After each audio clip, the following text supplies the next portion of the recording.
Hey, Parashat Vaetchanan, it's incredible. And if you listen carefully, you might recognize a line that we say every day, so many times a day in the Aleinu prayer.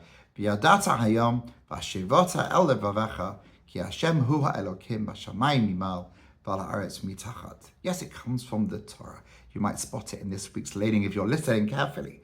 So what's the meaning here? V'yadata hayom, there's knowledge.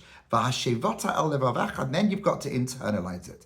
And we all know, wherever we are on the religious journey, wherever we are in our relationship with the Torah and living a Torah lifestyle, that they might be the intellectual understanding. You might get it. Like, I understand. I know what I'm meant to do. I know what's right.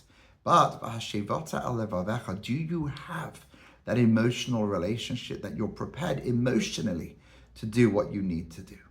And that's often the big question. People get it, but are not ready for it. Or as someone who's very dear to me said recently, Rabbi, I can't disagree with anything you've said here.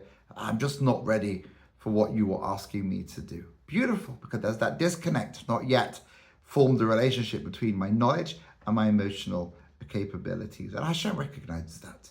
It's not for anyone to judge. It's God gets who you are. And we have to try and fuse those two. But then the verse continues, Bashamayim mimal, that God is in heavens above, ala haaretz mitachat. Why bring in heaven and earth in this pasuk? So a beautiful way to understand it is that they're metaphors.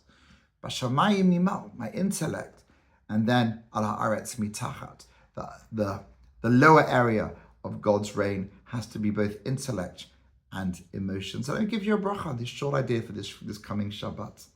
It's not easy.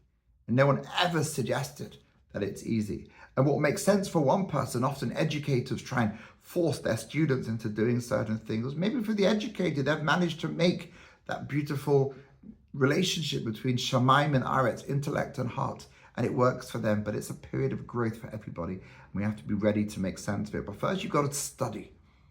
And when you've got an intellectual understanding, the emotional should follow. So let me wish you the bracha that all of us should be able to connect heaven and earth.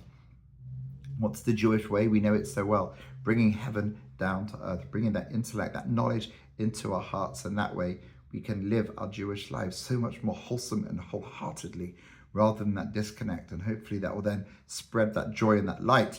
Remember, we read the 10 Commandments, where it takes us back, as I've said many times, to our national purpose, to teach the world and show the world about the one true God who created the world with all of us with dignity, with Salam Elokim, and the Jewish vision of utopia. Isn't that we're all Jewish? Isn't that the whole world has to follow our religion, but the whole world can find its peace and its happiness in their relationship with God. Bashamayim mimal, v'ala aretz mitachat. Shabbat Shalom.